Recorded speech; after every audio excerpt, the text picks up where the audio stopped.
I don't think you can find a large base model productivity laptop with this kind of power for the price of $1299. I just don't think so.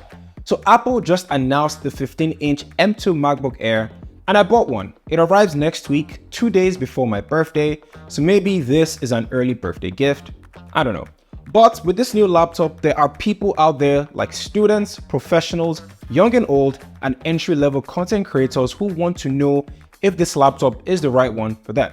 So let's dive quickly into the 15-inch M2 MacBook Air.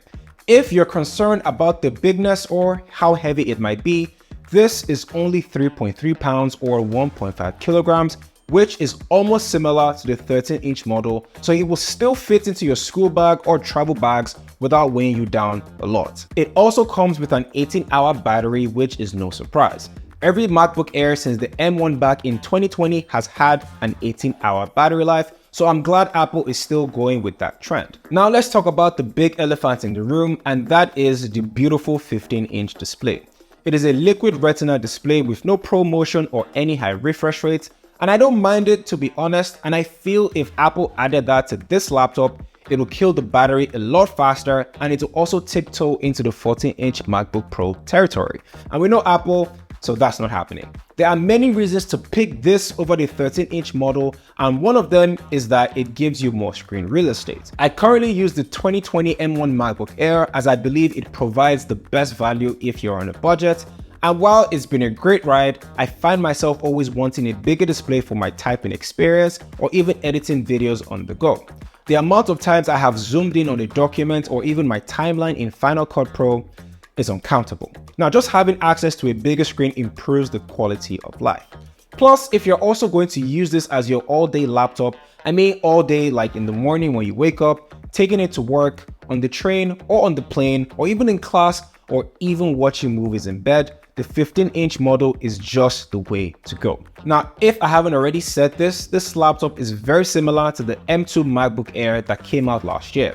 It comes in the same 4 colors, it has the same build quality and chassis, which is very familiar. On the sides, it has the 3.5mm headphone jack and 2 Thunderbolt USB 4 ports. With those ports, it falls into the same issue as the 13-inch model, and that is it can only be exported into one external display instead of 2.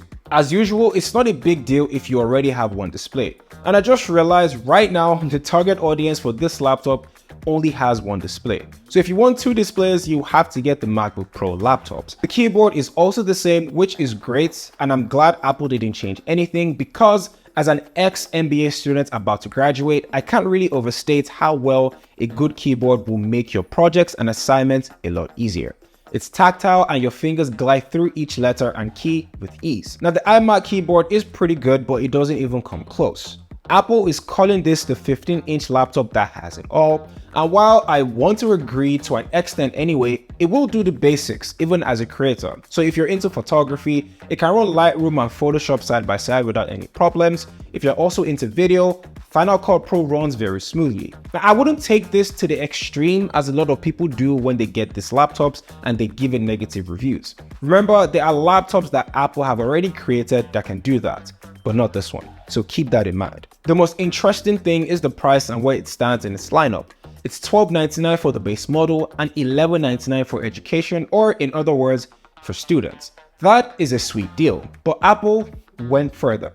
They reduced the price of the 13-inch model from $1199 to $1099, which is a bloody good deal. There hasn't been a better time to get a laptop with this much speed and power in 2023.